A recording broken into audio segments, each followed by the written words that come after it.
Hi everyone, I'm Heather Wen, a retired nurse practitioner and the founder and practitioner at Arizona Healing Alternatives. You know, I'm passionate about you knowing what your options are, no matter whether it's in Western medicine or alternative medicine. So stay tuned for this aha moment.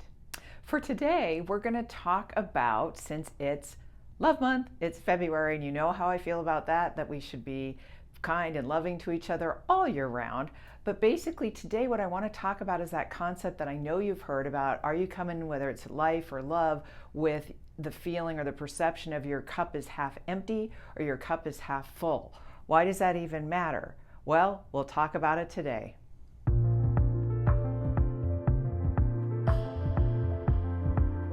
So I know I've done videos in the past, and I'll put those up there about love and what it looks like and communication and relationships, all these things. I'll put the playlists up there.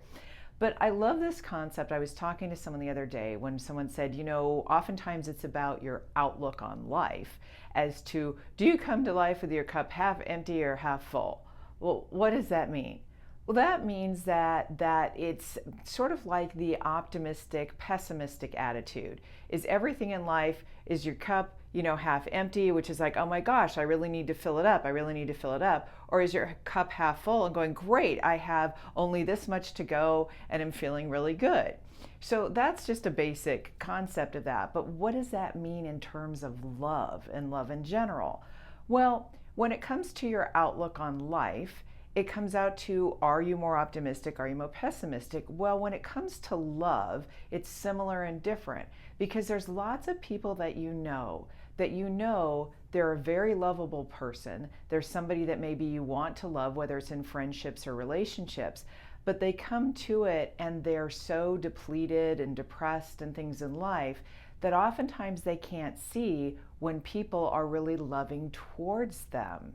And that I find interesting, because we always teach people, if it's on the Hallmark Channel, like welcome to February and Love Month, that we always teach people, and there's nothing wrong with the Hallmark Channel, don't write in, but basically there's nothing wrong with that. But when it comes down to it, it's, are you coming to life and love if you're not feeling good about yourself and you're looking outside yourself for somebody else to love you enough that you feel loved and that you feel like you're a lovable person? That's kind of the cup half empty principle.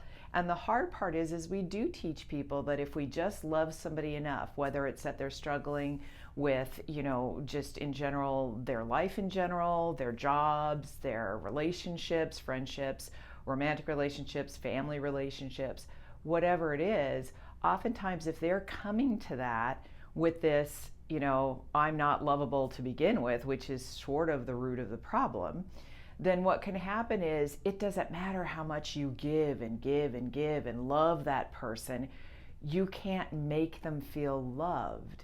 And that's really tough. And so oftentimes people try to compensate for that by, oh, if I buy them all these gifts, or if I do things special for them, or if I, you know, just send them cards, or, you know, telling them I'm thinking about them. And yet, if you find that you're in that position, let's say, and there's two different positions. If you're in the position of constantly giving and giving and giving, but yet that other person only feels better temporarily, what did we just learn? You're not solving the root of the problem. And the root of the problem is that person doesn't feel, there's something about themselves that they don't feel lovable. So that's the other side. So if you're the person that people are doing things for you, sometimes it takes the form of somebody compliments you or somebody says something about you and you just don't accept that. It's almost like you don't hear it, which is a fascinating psychological event, isn't it? Where someone could say to you, because I've had people who that's happened, where all of a sudden you're like, well, don't you remember I told you I really love that outfit, or I really love this, and they'll go, no, I don't remember that. Okay, so what happens is if you don't feel good about yourself, oftentimes externally you can't even hear compliments, which says for the other side of the coin, you can give as much as you want. So it's not going to change that person's perspective on whether they think that their cup isn't full or not, right?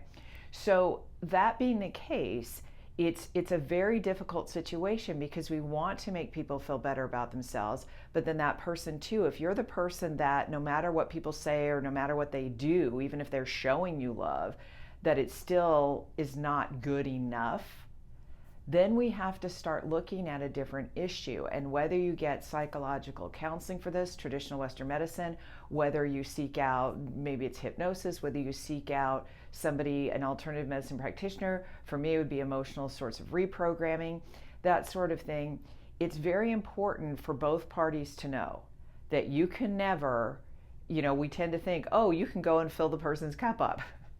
If it were that easy, that would be great, but you can't emotionally. You can't do that. That's different from if somebody is appreciative and loves what you're doing and that makes them feel good, that's great, but it isn't that person constantly, no matter what you do, it doesn't help. And if you're that person that feels so empty inside, that's really hard for that person too, because they feel so empty that they don't feel they're worthy or deserving of love in general. That is an issue as well, because that comes down to them having to find meaning and finding their own value in who they are, in order to know that they're worthy and deserving of love. And whether that's from other people, whether that's from a higher power, whatever your belief systems are, it's important because that person really has to work on, and I know it sounds really stupid and trite, but it's true, loving themselves enough to know that they're open to receiving love. They're not expecting somebody to do A, B, and C. And so with that, it's really important to look at, because that doesn't mean that somebody doesn't give you a, Valentine's Day card or whatever, or they're constantly not showing you love. That's a totally different end of the spectrum.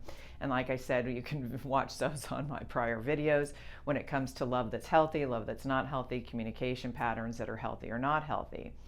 But ultimately, it's really looking at yourself and go, okay, which person am I? Am I cup is half full or cup is half empty? Which one am I? And then once you realize that, it's up to you. Is that working for you or isn't working for you? And if it isn't, there are things that you can do to change that, no matter which side you're on and which perspective you're on. So please seek out help. Seek out help from alternative practitioners or Western medicine, psychology, psychologists, life coaches, whatever it is that you need to do to make sure that you feel really good about yourself, and then it allows you to allow love into your life, friendships, family relationships, and otherwise. So I hope that has been helpful to you. Please feel free to leave comments in the comment section if you'd like. And have a wonderful, wonderful, loving love month. Take care.